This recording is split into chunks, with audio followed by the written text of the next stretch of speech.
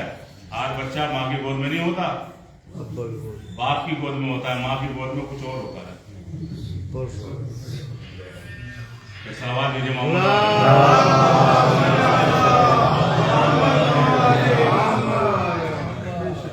تو اب سوال یہ پیدا ہوتا ہے کہ جب شہزادی فاطمہ زہرا یعنی ماں ساتھ تھی تو بچے نانا کے ساتھ کیوں تھے؟ اگر ماں ساتھ تھی تو بچے نانا کے ساتھ کیوں تھے؟ اچھا دیکھیے, اس سے پہلے میں نے کہا کہ جہاں رسول اسلام کا قدم پڑ رہا ہے وہاں شہزادی کا قدم پڑ رہا ہے, جہاں شہزادی کا قدم پڑ رہا ہے وہاں علی کا قدم پڑ رہا ہے. یعنی آگے رسول, یعنی آگے نبوت, بیچ میں عصمت, پیچھے امامت. تو یہاں شہزادی ایک وقت میں دو کام کر رہی تھی.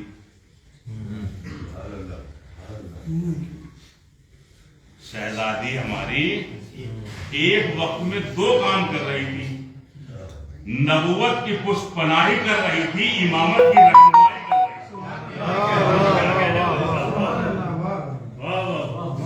نبوت کی پشت پناہی کر رہی تھی, امامت کی رہنمائی کر رہی تھی. اب سوال پیدا ہوا کہ جب ماں ساتھ ہے تو بچے ساتھ کیوں ہیں؟ تو تاریخ جواب یہ دیتی ہے کہ بچے نانا کے ساتھ اس لیے تھے کہ کہیں کل کا مورخ یہ نہ لکھ دے کہ ماں ساتھ آ گئی تھی اس لیے بچے ساتھ آ گئے تھے. حسنین اپنی حقانیت کا اعلان کرنے خود آئے تھے. اور آپ نے دیکھا کہ کیا کہا انہوں نے کہ ہم ایسے چہرے دیکھ رہے ہیں کہ اگر لب ہلا دے تو پہاڑ اپنی جگہ سے. تو عزیزان گرامی یہ حسن حسین کے چہرے دیکھے تھے. تو وہاں پہ جیت سچ کی ہوئی, چونکہ یہ تو کہا گیا تھا کہ آؤ مل کے لعنت کریں. اور ہمارا کیا ہے کہ ہم نہ جانے دن میں کتنے ایسے جھوٹ بول جاتے ہیں جنہیں ہمیں اندازہ تک نہیں ہوتا, جنہیں ہمیں. اور ہمارے ہاتھ میں تو آج کل موجود ہے جھوٹ بولنے کا ذریعہ.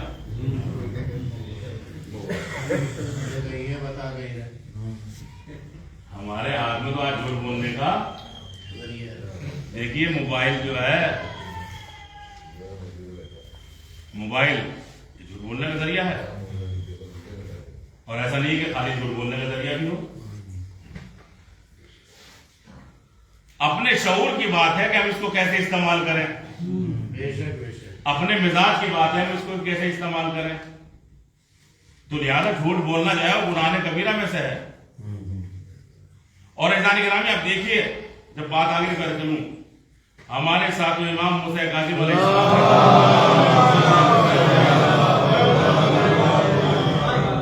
کہ جھوٹ جو ہے وہ ہر شر کی چابی ہے. کیا ہے؟ جھوٹ جو ہے وہ ہر شر کی چابی ہے. آپ سمجھے کیا مراد ہے اس سے؟ کہ تمام برائیوں کو ایک کمرے میں بند کر دیا گیا اور اس پر جھوٹ کا تالا لگا دیا گیا. اور یہ بات ثابت کیسے ہوگی بتاتا ہوں آپ کو. حضرت محمد مصطفیٰ صلی اللہ علیہ وسلم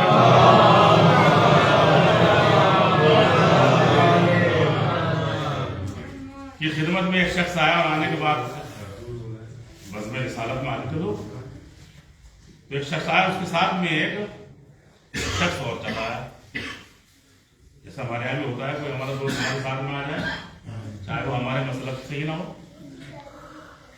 تو وہ بھی ساتھ آ گیا کیونکہ دوستی تھی. اب وہ رسول اسلام کو مانتا نہیں تھا. اس بات کو ذہن میں رکھے کہ جھوٹ ہر شر کی چابی. اب رسول اسلام نصیحتیں فرمائی رہے تھے, بعض نصیحت ہو رہی تھی.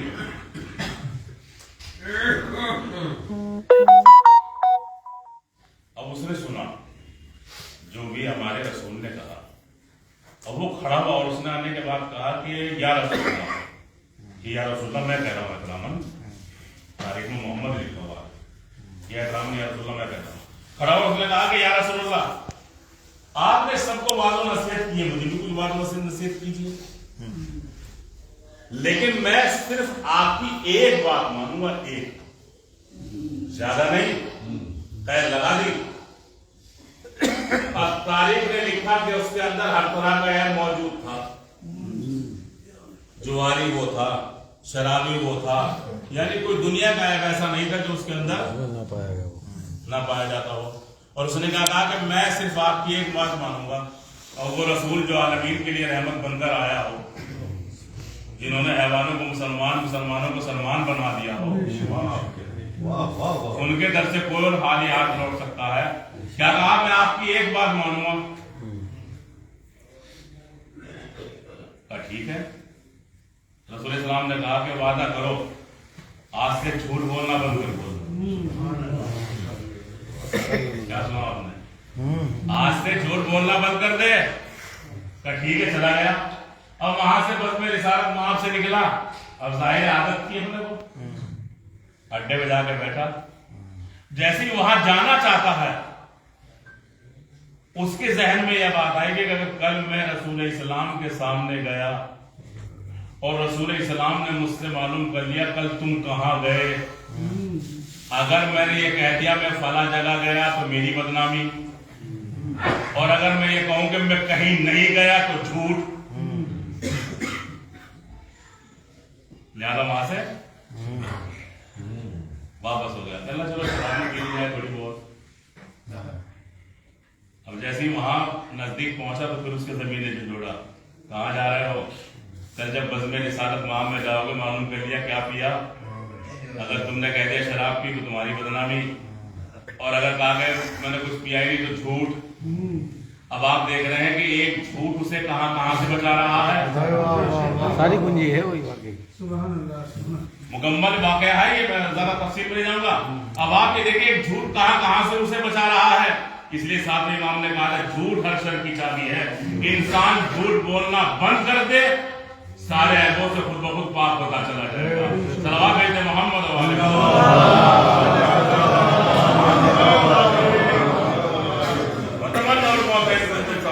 کہ موت کی تمنا کرو اگر تم. فیضان گرامی، یہی درس دینے کے لیے فاطمہ کے لال نے 28 رجب کو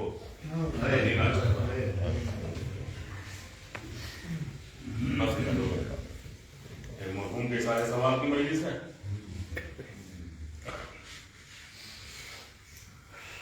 ایک روایت کی طرف اشارہ کرنا ہے، کیونکہ ذاکر اول نے مرثیہ پڑھا، مجھے بھی اسی طرف اشارہ کرنا ہے کہ جب فاطمہ کا لال کربلا کے میدان میں تنہا رہ گیا،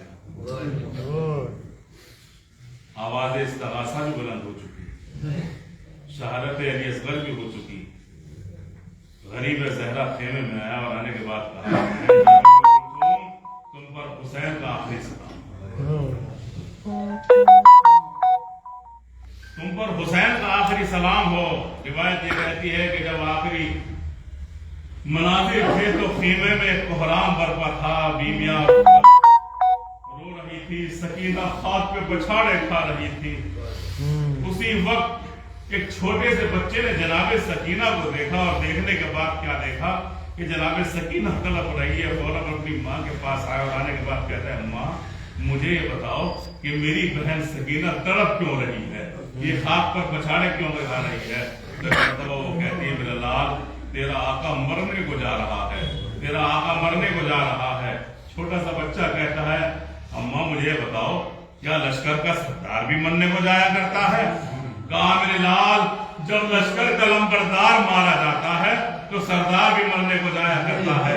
وہ چھوٹا سا بچہ کہتا ہے اماں مجھے یہ بتاؤ کہ کیا میرے مولا کے لشکر کا لمبردار مارا گیا. کہا میرے لال تو یتیم ہو گیا، تیرا ہی بابا لشکر کا لمبردار تھا. اس بچے کو دیکھیے پھر کہتا ہے مادر گرامی مجھے یہ بتائیے کہ اگر اب بھی کوئی میرے مولا کے لشکر کا لمبردار بن جائے تو کیا میرا آقا مرنے کو نہ جائے گا.